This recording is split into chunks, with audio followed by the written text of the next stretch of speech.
gosto muito de uma passagem lá em Ezequiel 47, quando fala dos rios de Deus, quando Deus já começa a mostrar para Ezequiel que as coisas estavam rumando para o retorno, para a restauração do povo, porque Deus primeiro restaura o povo em si, e depois restaura a sua terra, levanta os muros, ergue os muros, reforma os muros, os portões, e depois retorna o povo para a sua terra. Então assim, nós tivemos 3 estágios, né? Deus tratou com o povo, Deus tratou com a terra, e Deus tratou com o ensejo de retornar com o povo à sua terra.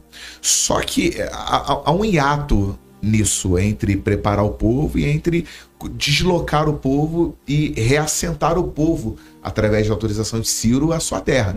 Só que, qual é o grande detalhe? Deus, quando mostra os rios de Deus quando mostra os rios dele para Ezequiel, o interessante é que o Senhor ele vai dar uma aula de natação para Ezequiel. Fala, você vai mergulhando, você vai mergulhando, você vai mergulhando, vai mergulhando.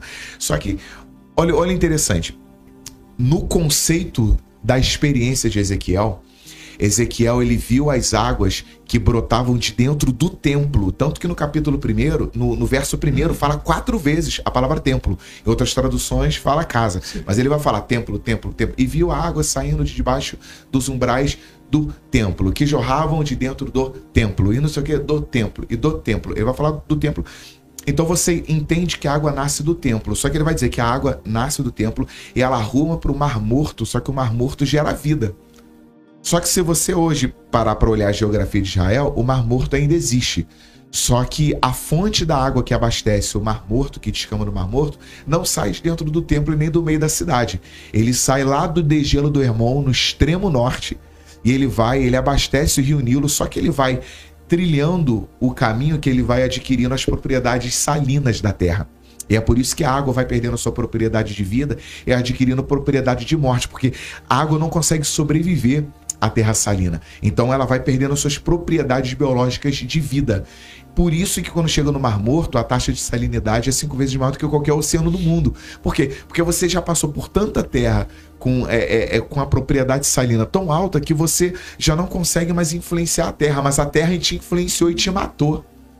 Então você nasce, olha isso, você nasce muito puro, potável, gerando saúde, gerando vida, porque a água potável gera saúde, gera vida. Você nasce muito puro, mas com o caminhar da vida, você acaba adquirindo propriedades da caminhada e a propriedade, por ser muita, acaba pervertendo a sua propriedade natural, então acaba te influenciando e o componente que era de vida se transforma em um componente de morte. Esse é o ser humano e por muitas vezes esse foi o Flávio, isso por muitas vezes é muita gente que inclusive nos assiste. Inícios promissores, mas trilha caminhos de morte e acaba descambando num destino que não é direto ou não comunica com a propriedade daquilo que você foi gerado. Então assim, essa é a realidade do Mar Morto. E essa é a realidade de muitos ministérios. O início é promissor, mas a caminhada começa a caminhar por tantos lugares, começa a ter influência de tanta gente que acaba matando as propriedades de vida e começa a gerar propriedades de morte e acaba no Mar Morto. Só que na passagem de Ezequiel ele não fala da água que é gerada no degelo do Hermon e que vai transitando, que abastece o Rio Nilo. Não, ele fala assim, é como se ele falasse o seguinte: se as águas que abastecem o Mar Morto elas adquirem propriedades salinas, então o problema não está se a água existe ou não, o problema está na procedência dela. Então, para Deus, o que interessa é a procedência da água que você mergulha. Então, peraí, se a água que procede do gelo do Hermon, ela está caminhando muito e está gerando morte, eu vou encurtar o caminho, eu vou gerar dentro da minha casa, dentro do templo, para poder gerar vida. Porque o segredo não é a água, o segredo é a procedência dela. Então, faz o seguinte, eu mudo a procedência dela e está tudo resolvido. Eu vou te mergulhar numa água que não vai te gerar morte. Porque o segredo está na procedência. Eu vou gerar dentro do meu templo. Só que tem um outro detalhe nesse texto. O templo estava em escombros. O templo foi reconstruído por último. E Deus fala de templo, se relaciona com o templo, sendo que o templo não existe mais, porque o templo tinha sido destruído por Nabucodonosor. Só que, na ótica de Deus, ele não se relaciona com você no teu estado atual. Boa. Por mais trágico que seja o teu estado atual, ele já te enxerga no teu futuro. Então, por isso que Deus guarda a vida do traficante, mas não olha para ele como traficante, olha ele como um obreiro. Então, Deus olha na ótica e fala assim, eu tô guardando um obreiro. Eu não tô, porque a fase dele atual é só uma fase. E a gente precisa entender isso. Que as tragédias que a gente vive são momentos atuais e que não nos comunicam como realidade diante de Deus, ou não comunica, ou não como é que eu vou te explicar? Que não são suficientes para poder convencer a nossa natureza, também não é o suficiente para poder trazer a nossa identidade, é isso que eu queria falar. A nossa identidade. Elas não comunicam a nossa identidade diante de Deus. Por quê? Porque a nossa identidade diante de Deus tem tudo a ver com o nosso propósito e não com o momento atual. Momentos não definem quem somos. Entende?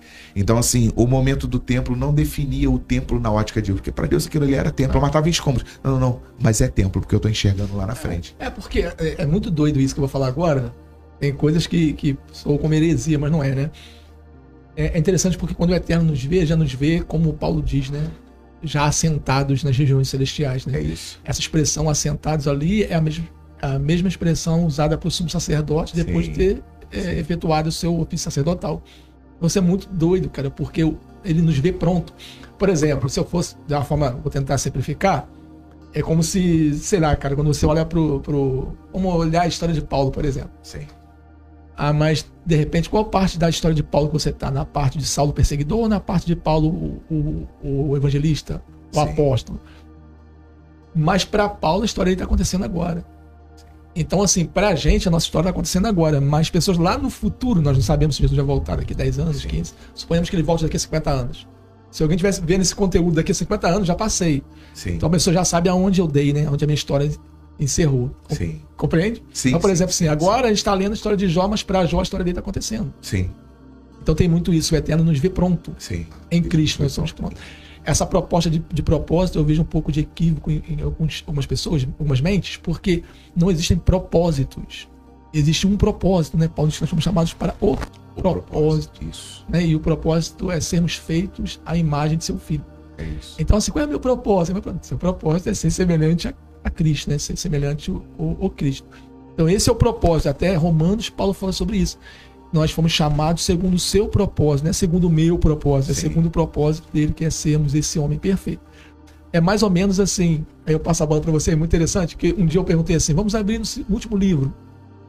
Eu chamo, a Bíblia eu não chamo de Bíblia, né? Eu chamo de livro sagrado. Sim. Então vamos abrir o livro sagrado no último livro. Aí todo mundo abriu o Apocalipse. Não, o Apocalipse não é o último é o Gênesis. É o Eterno mostrando o fim no princípio, não sei se tu pega. Sim. Entende? Então ele mostrando o homem sendo formado. Então nós estamos em processo de formidade, nós estamos sendo formados ainda. Não sei se tu tá pegando a ideia. Tô. Então, mas quando você vê o Gênesis, você já vê Adão pronto. Então isso é fantástico, isso gera descanso. Né? Paulo até fala em Tessalonicenses que nós temos que consolar os irmãos com essas palavras. Sim. Nós já, em Cristo, nós já estamos prontos. Mas nesse nível de existência, nós estamos desenvolvendo a nossa história. É isso. Nós somos, eu costumo falar isso. Você só pegou, não sei se você pegou a visão. Peguei. Ah. E assim, eu vou te falar, é muito interessante. Eu tava conversando com um amigo esses dias e ele tava falando sobre a vida e tudo mais. Assim, quando a gente lê aquele que é fiel para concluir a boa obra, quando nós lemos que ele vai concluir a boa obra, aquele que começou a boa obra é fiel para concluir, é fiel para terminar. Né? Aquele que começou a boa obra é fiel para terminar. Se ele é fiel para terminar, é porque ele ainda não terminou. Porque nós somos uma obra inacabada. Mas não inacabada pelo fato de sermos abandonados. Nós somos inacabados porque nós estamos em plena construção e reconstrução. Eu estava conversando isso com um amigo, eu falei assim, não adianta você tentar resistir a uma obra no qual o obreiro é mais forte do que você. E ele conhece cada centímetro do teu ser. Então ele vai reformar aquilo que... Porque para Paulo fala, nós somos a habitação dele. Morar e habitar são coisas totalmente diferentes. Boa. Né? Boa. Você mora, você pode deixar de morar a todo tempo e a qualquer hora. Sim. Porque morar não gera laço e não gera compromisso no lugar onde você mora. Morada é um lugar que você acessa. Morada é o lugar que você acessa. Habitar, porque habitar vem de habitare, né? Habitar, ele vem de habitare. Então, qual é o significado de habitar? É você buscar refúgio profundamente a ponto de você não se desligar dali. Quando ele fala que nós somos a habitação do Espírito Santo, o que ele está querendo dizer? Você não é um Airbnb que o Espírito Santo passa o final de semana e ele vai embora. Você não é uma casa onde ele passa férias e vai embora. Não. Você é habitação. Ele vai morar no seu interior, ele não vai se desligar de lá. Ele não vai sair de lá. Então nós somos uma morada permanente dele. Então assim, quando eu vejo que eu sou a morada dele e ao mesmo tempo eu sou uma obra inacabada, fechou. Por quê? Porque ele mora em mim, eu sou a habitação dele, e ele do lado de dentro faz as reformas. E isso também me causa curiosidade e alegria, porque se ele mora e ele é o reformador, então o último lugar que ele vai reformar é pelo lado de fora. Então eu não preciso me preocupar com o que as pessoas pensam a meu respeito, porque a grande obra que ele faz na minha vida é interna, não é externa.